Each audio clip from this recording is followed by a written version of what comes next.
I don't even know where to start because I don't want to give too much information at first and have you not listen to the rest because it's too much information, or the information that I'm giving you is something that you're not willing to receive at this moment. Over the years, just because I was doing it by my own research and not going to school, I was discredited for a lot of my information that now people have come to me and said, I'm sorry for that, or I'm sorry for not listening to you.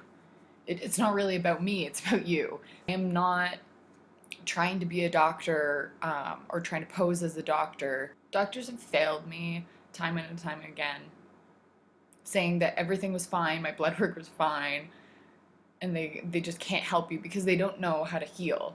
So I just felt robbed personally because I had put so much trust into doctors that they were the healers. They were the ones that were, if you're sick, you go to the doctor, they get you better. But in reality, they treat your symptoms with pharmaceuticals, which is chemicals.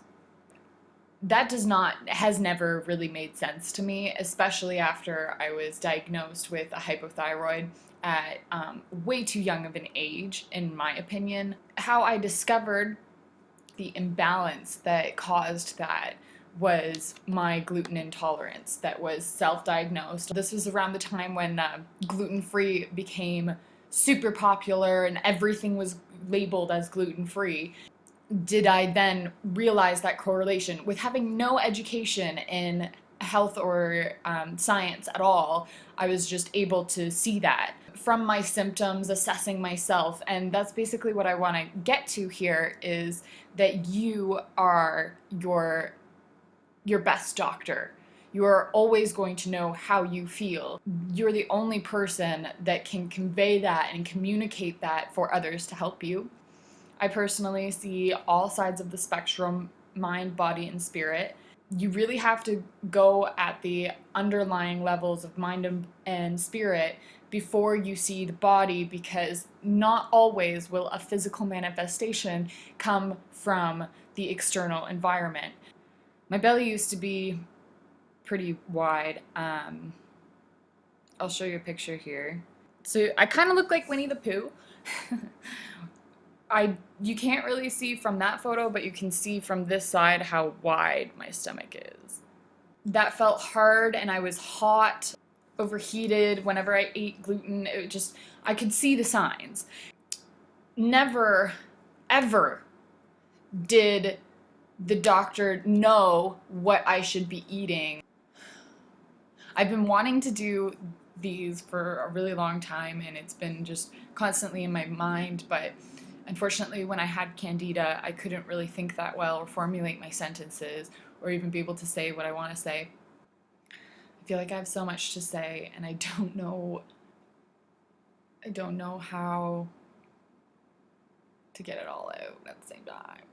I heard that through a friend that an empath friend of theirs had could tell their experiences of the empathetic energy when they were on public places like trains or buses, and that's when I noticed, which is pretty funny. But I don't know, that kind of stuff makes me feel a little bit more connected. I mean, my friends are very open-minded and will listen to me, but that is a very selected few amount of people.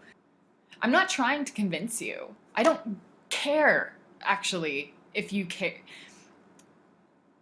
I do care if you believe me, because I want you to help yourself with this information.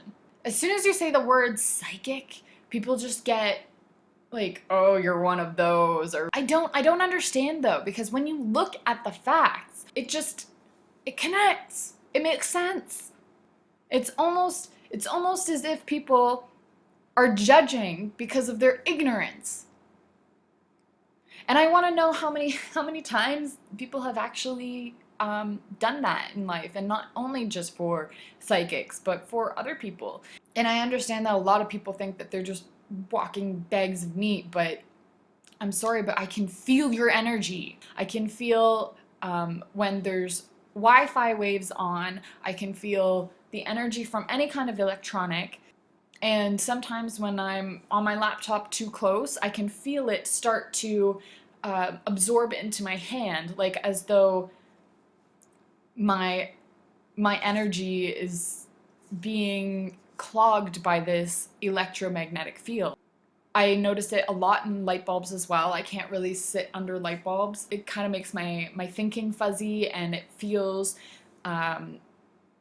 similar to something hot on your skin, not like the sun. The sun feels so soul enriching and toasty, but electromagnetic fields feel like some sort of radiation. That's the only way I can put it. And shockingly, these electromagnetic fields are actually affecting us. They're actually doing brain damage with our cell phones, with our Wi-Fi. You can discredit me all you want. You can say, oh, she doesn't feel those things. It's just so obvious to me now that these things are bad for us, because it makes me feel like I can't be around them for a very long time. I can't even text for longer than 5 minutes without, or maybe even 3, without wanting to drop my phone or wipe away the energy. If you feel this kind of energy, the electromagnetic fields, or if you don't feel this energy, but you acknowledge that you are a human being as well, and you have the exact same energetic field that I do, regardless of whether you are able to feel these electromagnetic fields or not, they are not good for you.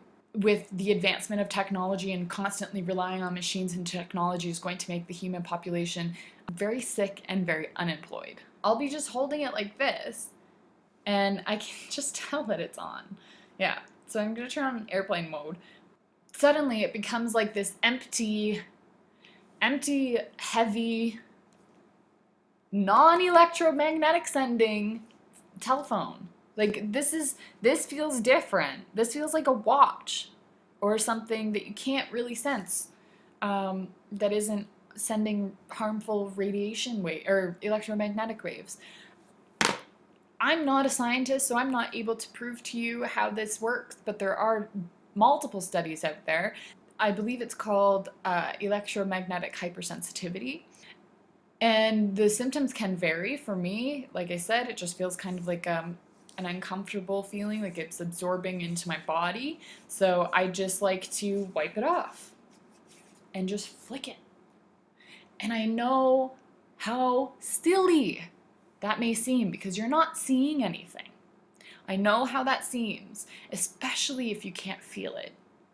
But I already feel like I cleared off the energy. And it's funny because they use that in energy healing practice. At the end of the practice of Reiki, you're supposed to clean off your hands and wipe it off and just like kind of flick it off to the side, not onto the person.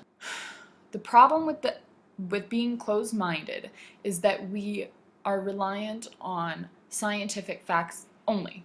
The healing kind of medicine, the ancient Ayurvedic medicine Chinese medicine has been around for 2,000 years or more, and we somehow abandoned that, yet that is the stuff, that is the information that truly heals us.